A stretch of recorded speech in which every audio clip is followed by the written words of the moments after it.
Start out temperatures mid to upper 50s and then gradually rain moving in late morning. It stays with us through the afternoon, into the evening, into parts of the overnight with some rumbles of thunder the later we go as well. Highs today in the mid 60s with lows in the low 60s. After early morning rain Wednesday, showers and storms are much more isolated by the afternoon. High temperatures nearing 80 degrees with lows in the middle 60s. For the North Carolina News Network, I'm meteorologist Chris Michaels in the Weather Center. We now return to Making Rounds Live. Cape Fear Valley's Making Rounds Live. Broadcasting and streaming live on the WIDU network, 99.7 FM, 1600 AM. Here's Omega Jones. Thank you so much, Ray. Welcome back to the second segment of Cape Fear Valley Health's Making Rounds Live. Now we are going to talk about stroke awareness because May is Stroke Awareness Month. And now we have Dr. Batchelor with us. He is the Stroke Medical Director for Cape Fear Valley Health, and we have Megan Dornan. Both of them have been with us before, and Megan is the stroke coordinator at Cape Fear Valley Health. So, Dr. Batchelor, Megan, welcome back to the broadcast. Thank you. First, as I was reading, stroke is the leading cause of death and disability in the United States. Here in North Carolina, we are located in what is known as the stroke belt. Dr. Batchelor, before we get to the basics of what stroke is and how it differs from heart attack and heart failure, what exactly is the stroke belt? The stroke belt is a region that includes much of the southern United States that has a higher rate of stroke. A lot of that is thought to be diet related and lifestyle as well. But it's just an area that, we're in it, so where we are, people have more strokes here than, in other parts of the country. But, that doesn't mean that there's, people in other parts of the country aren't also having strokes as well. It's like it's one of the leading causes of disability and death in the country. So it's, everything we talk about here doesn't just apply here in the stroke belt. It applies, to everyone. Nationwide. Mm-hmm. Let's talk about the basics. What is stroke and how does it differ from a heart attack or heart failure? So it's more similar to a heart attack in that there's two types of strokes, but the main one that we usually talk about is called an ischemic stroke. The other one is a hemorrhagic stroke, which is a brain bleed. So about 80% of strokes are ischemic strokes, which happen when an artery is blocked and there's no oxygen getting past that blockage. So just like you can have a blocked artery in a heart, most people know that a heart attack is from a clogged artery. Well, that clogged artery can also happen in the brain or the neck, in the arteries, either in the head or outside of the skull. So when those arteries are clogged, it causes a stroke. So it's kind of like the brain's version of a heart attack. And, what happens is when you don't have oxygen going to that area of the brain, those neurons or that part of the brain will go ischemic, which means it's kind of choking, it's struggling for air. And then if it goes on long enough, then the stroke happens, and that's when there's permanent damage. All right. What are some of the signs and symptoms that we need to look for regarding stroke? So there's a lot, and it's a long list to remember. We use an acronym called BFAST. So that's a good way just for the general public, and we use it in the hospital as well amongst all our employees. So the B stands for balance, the E stands for eyes, so any kind of problems with your eyes, what you're seeing, any visual disturbance. The F stands for face, so if you have facial droop or asymmetry, one side can be droopy, and it might not always be very obvious. It could just be a subtle thing, and if you notice your family member, hey, something looks different, on their face, start thinking this could be a facial asymmetry. A is for arm, so arm or leg. So if you have weakness in your arm or leg. S is for speech, if someone's having slurred speech or trouble speaking in any way. And then T is for time, meaning as a reminder that, these issues are time sensitive, just like a heart attack is. You have to, if you notice something, it's better to overcall it just on the side of safety and, call 911 right away. If you or friend or family has any of those, if you think, oh, that's one of those BFAST, the balance or the eyes, then, the T is for time to make that call. Do you have to see all of these together, or No, only one. That's why we always say, and that's how we teach our employees in the hospital too. It's always better to overcall things so that you don't miss something. Some strokes are all very different from each other. One stroke is completely different from the next stroke, and it varies from person to person and from stroke to stroke. Heart attacks, I'd say, are a bit more consistent, in that you have chest pain is the main symptom, trouble breathing, chest pressure. But strokes, because they can happen anywhere in the brain, they can cause a lot of different symptoms. So if you have any one of those, balance, eyes, weakness, facial droop, or speech that's in that BFAST, then, it's time to call 911. are the symptoms different in men and women? Not particularly. Not really. And that's not something that, you should really consider either. Sometimes, they say men might try to hide their symptoms more than women. But, in general, the brains are similar, almost the same between men and women. So, a stroke in a certain part of the brain in a man is going to do the same thing as a stroke in a woman. Ladies and gentlemen, we're having a very interesting conversation with Dr. Batchelor. He is the stroke medical director for Cape Fear Valley Health. And in case you don't know, May is Stroke Awareness Month, and that is the reason why we have brought these experts in today. And we'll bring Megan Dornan in later. But if you want to be part of the conversation, there are two ways you can do it, as I mentioned earlier. You can call us directly here at the studio at 910-483-6111. Or if you're following us by way of the social media feed on Facebook, you can leave the question in the comments section, and we'll make sure we get that question answered for you. Right now, as I said, we're talking to Dr. Batchelor, who is the stroke medical director for Cape Fear Valley Health. Now, Dr. Batchelor, if you're having any of these symptoms, why is trying to sleep it off or let's see how I'm going to feel in a couple of hours not a good idea?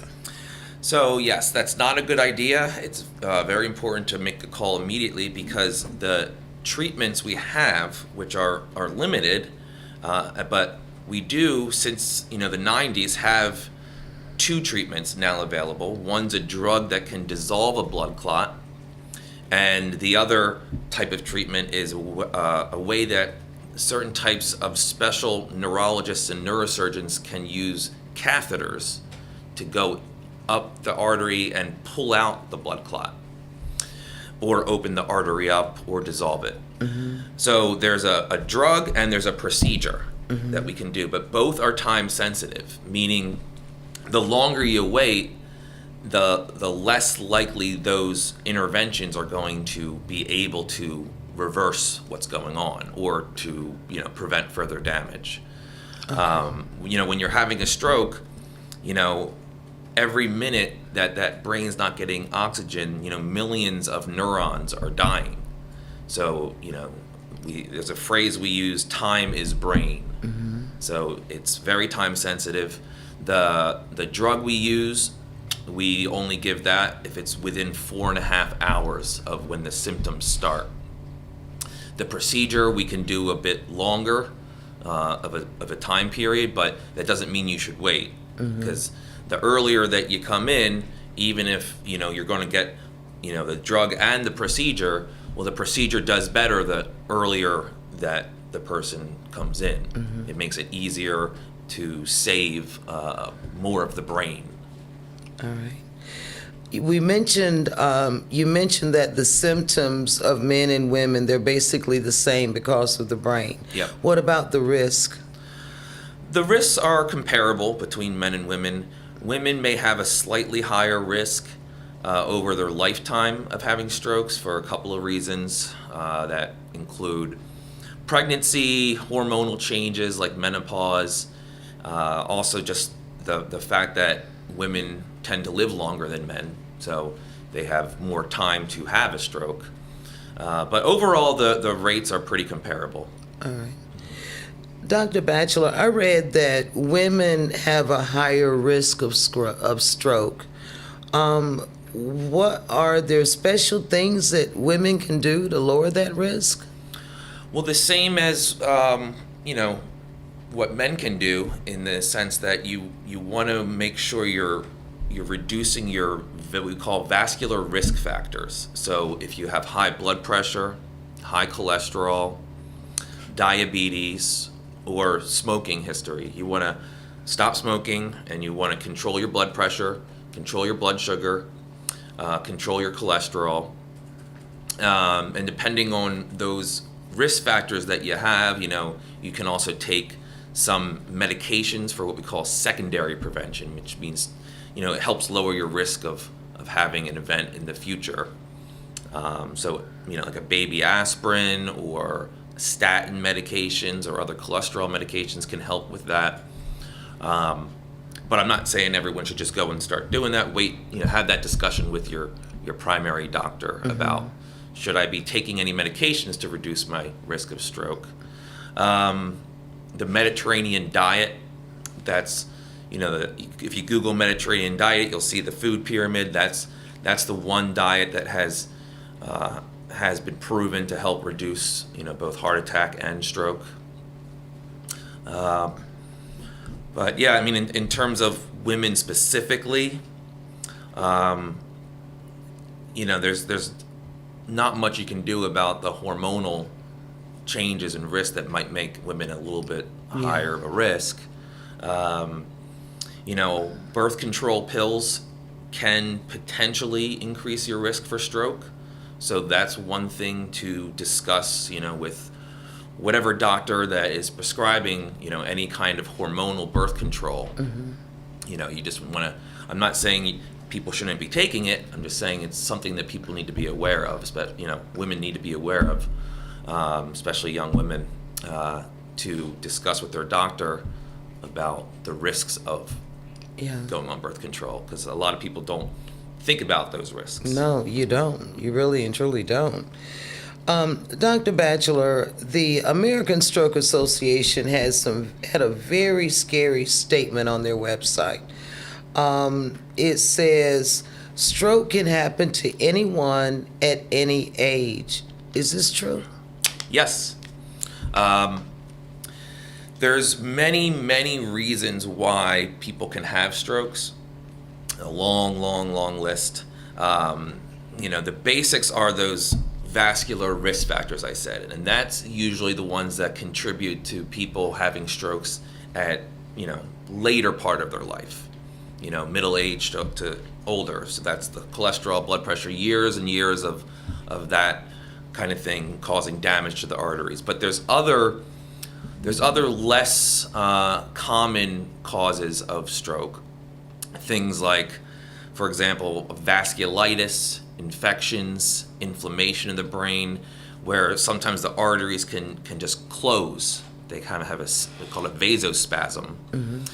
There's other, congenital abnormalities. That means things that people are born with in different shapes of their arteries, and these are all different rare things. And there's also blood clotting disorders. Some people have some rare disorders where their blood is more likely to form blood clots than other people. So if people have those kinds of rare conditions, sometimes even kids can have strokes. And we see that, unfortunately. The good news is the younger brain, a child's brain, is more resilient and can recover better. But yeah, there's rare disorders that can contribute to young people having strokes. Doctor, is there anything that people can do to, I know you mentioned it earlier, and I just want to ask this again because someone may have just joined us and they did not hear what you said. What we can do to lower our risk of having a stroke? Yeah, so that's very important to reiterate. So we need to control what we call the vascular risk factors, and this helps not just with stroke, but with all kinds of vascular disease and cardiovascular disease, including the heart.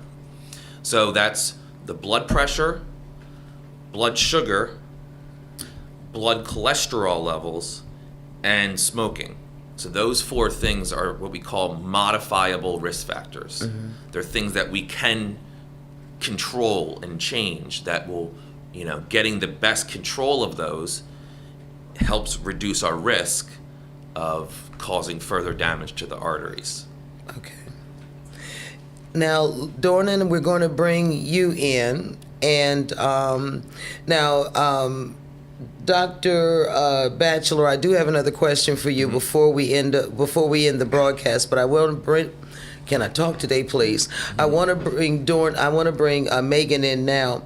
Now, Megan, are there different type? We learned that there are different types of strokes, and do they look or feel different from a patient's perspective?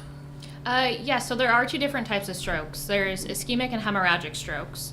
Like Dr. Batchelor said, ischemic strokes are more common. They make up about 80% of strokes, and then hemorrhagic strokes would take up the rest of those. They can differ in symptoms, but overall, we still reiterate be fast, because you could be having an ischemic stroke or a hemorrhagic stroke and still be experiencing any of those symptoms described in be fast. So sudden change in balance, vision, facial numbness, tingling, arm or leg weakness, numbness or tingling, or speech changes. But there are some types of hemorrhagic strokes where you hear people say, this is the worst headache of my life. If anyone says this is the worst headache of my life and it's come on suddenly, that's a big red flag for a certain type of hemorrhagic stroke.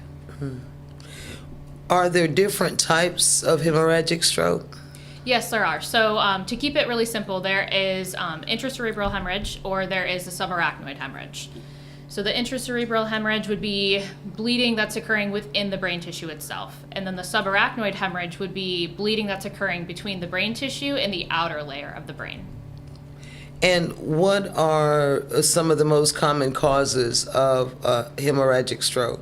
So hypertension would be the number 1 cause. So another name for hypertension, just high blood pressure. So make sure that if you are aware that you have high blood pressure, that you're taking your blood pressure every day, at least twice a day, keeping a log of that, bringing it to your primary care provider, taking your medications as prescribed.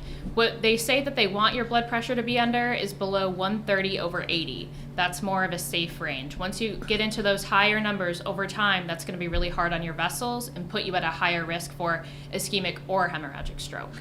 130/80? Correct. Wow. All right. Time is brain. We heard Dr. Batchelor mention that earlier. How long can a person be experiencing a stroke without medical intervention? So the right answer is you don't want to wait at all. Do not wait. If you could take anything away from this broadcast, if you think that you're experiencing a stroke, just call 911 right away and let the medical professionals decide if you're having a stroke and what type of intervention you would qualify for. But the longer that you do wait, the more brain tissue that could be potentially dying. So do not wait. Just get to the hospital as soon as possible. So drive yourself to the hospital, is that an option? We don't want it to be. Okay. It would be best for everyone if you just called 911. All right. What about a person who has already had a stroke? What are there resources out there available in our community for people who have had stroke, especially if they might be dealing with some kind of complication after the fact? Yeah, so when people have a stroke, a lot of people will actually go through post-stroke depression. That's something that we want to mention because a lot of people experience it and they don't expect it to happen. Yeah. Having a stroke can be really isolating. If suddenly you're unable to communicate, that would be extremely isolating. If you can no longer participate in the activities that you used to love or enjoy doing, that would be really isolating as well. So if you're struggling in our community, we do have a support group, Life After Stroke Team. We meet the third Wednesday of each month at 3 o'clock in the Neuroscience Building.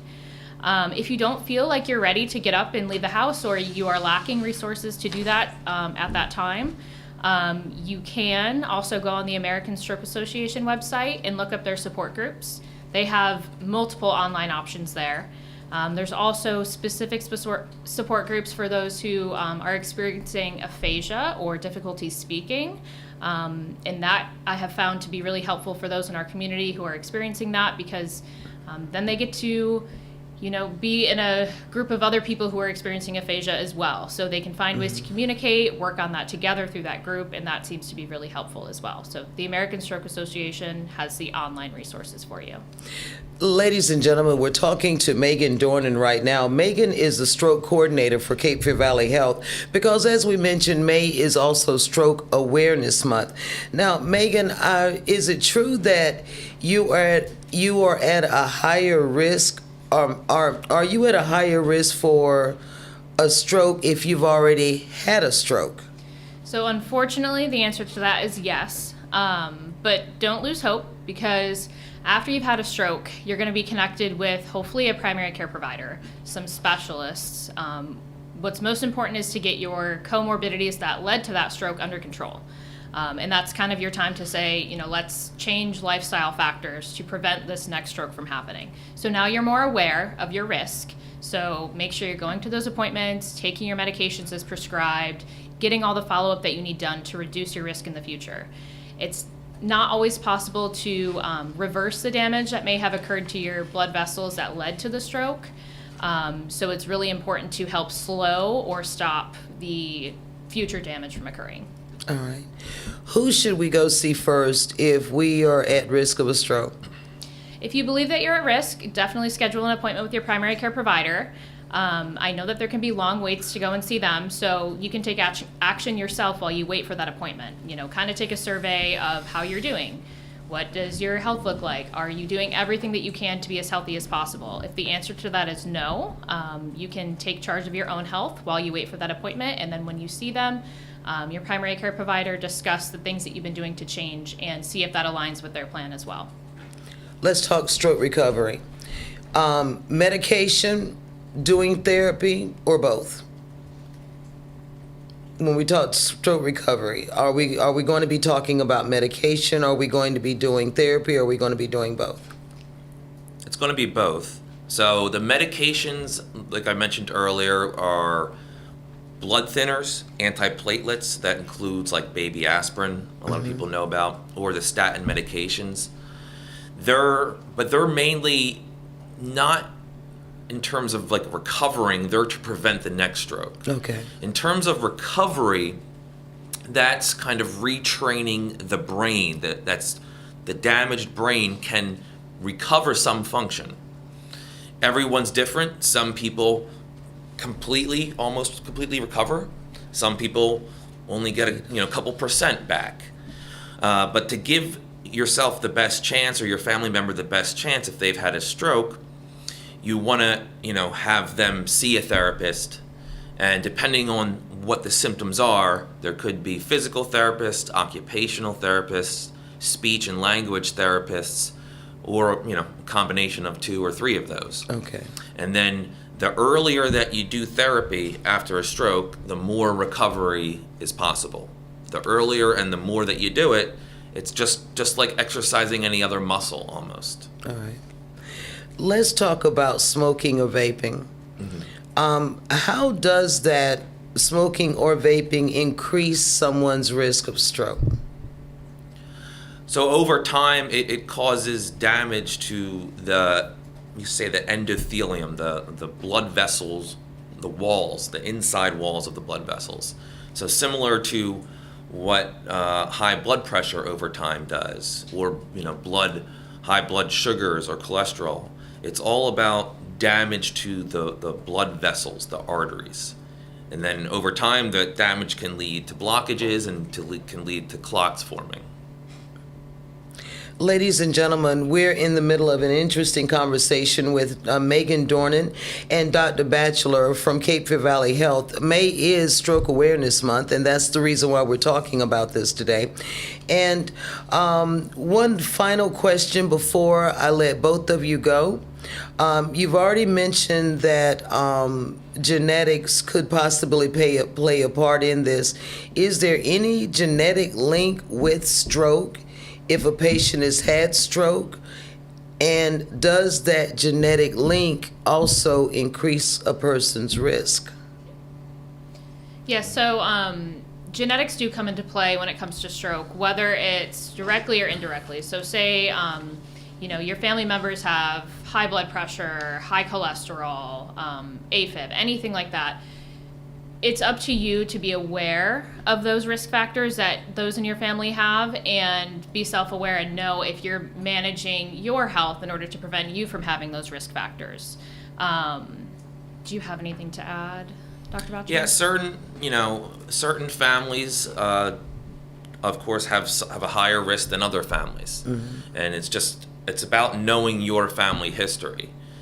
Some people unfortunately don't know their family history, and some do. But if you have older family members, it might be a good idea to talk to them and say, hey, what kind of problems did people have in our family? Strokes, heart attacks, things like that, so that you have a good sense of what your family genetics leans toward, and then then that you might be at a higher risk than someone else. I'm glad you mentioned family history, Dr. Bachelor. Explain to our listeners and viewers why it is so important to know your family history. It helps with not just in stroke or even heart attack, but just overall your medical risks for anything, especially cancer too. If you know that your family has a history of, let's say your grandmother and your great-grandmother both had colon cancer, well, then that might inform you that, hey, I need to talk to my primary care doctor and let my primary doctors know about that, and they may schedule you to have a colonoscopy, maybe 5 or 10 more years earlier than, the average person who doesn't have any family history. And you can catch things. It's all about intervening on things and stopping things before they get too bad. Now, before we close out this interview, is there anything that either one of you want to stress to our listeners, maybe something that we didn't cover during the interview today? And Dr. Bachelor, I'll start with you. I just want to, stress the whole importance of time. If someone you know or just are near, or your family member, friend, is having one of those BFAST, B-E-F-A-S-T. So, if you forget, just Google BFAST and try to refresh yourself a few times with that. But if they're having any funny symptom, then, just even one, make sure to call 911 right away. Don't waste any time. One thing I always say is that if you even have the thought in your head of, could this be a stroke? If you have to even just ask that, then the answer to your question is maybe call 911. Don't say, probably not. Never say that. If you even think it as a possibility, or someone says, hey, could that person be having a stroke? That's time to call 911. Okay. And Megan? My one thing to take away would be to make sure that you are managing your risk factors. So we have a lot of high blood pressure in this community.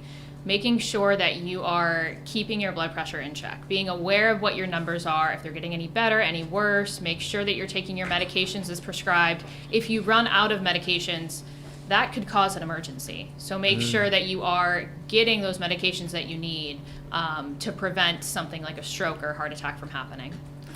One other question, you mentioned medication. A lot of people I know personally, they call themselves stretching their medication because it's expensive. How dangerous is that? I mean, potentially it could be very dangerous, because if you're doing that, you're lowering the overall dose of what you should be getting, of what you're prescribed, and that dose might not be effective. So if you're doing that and taking that risk, that could, let's say if it was a blood pressure medication, your blood pressure might, jump up. So, it's usually not advised to do that. The better, thing to do in that scenario, if there is, a financial restriction or hardship, then that's why you're doing that. Have that discussion with whoever is prescribing that medication, whoever that doctor is. Say, hey, listen, and let them know, I've been leaning towards having to stretch this medication out because I can't afford it. So are there any other options, cheaper medications available, any other programs that are available I might not know about that can help, pay for this? Awesome. Ladies and gentlemen, please please join me in thanking Dr. Batchelor. He is the stroke medical director for Cape Fear Valley Health, and Miss Megan Dorner. She is the stroke coordinator for Cape Fear Valley Health. We've been talking about stroke awareness, and how you can lower your risk. And we also spoke to Miss Ann Gladstone earlier today. We talked about mental health when we talked to Miss Gladstone. So, ladies and gentlemen, our next broadcast will be Tuesday, June 10th, and we will talk to the president of Hoke Healthcare, Sanja McClendon, and we hope you'll join us. So, for our producers, Shaka Jordan, Lindsey Graham, and Ray Thomas, and the hardworking team behind the scene, I'm Omega Jones, continuing the legacy of Darvin Jones. Thank you so much for listening to and watching Cape Fear Valley Health's Making Rounds Live.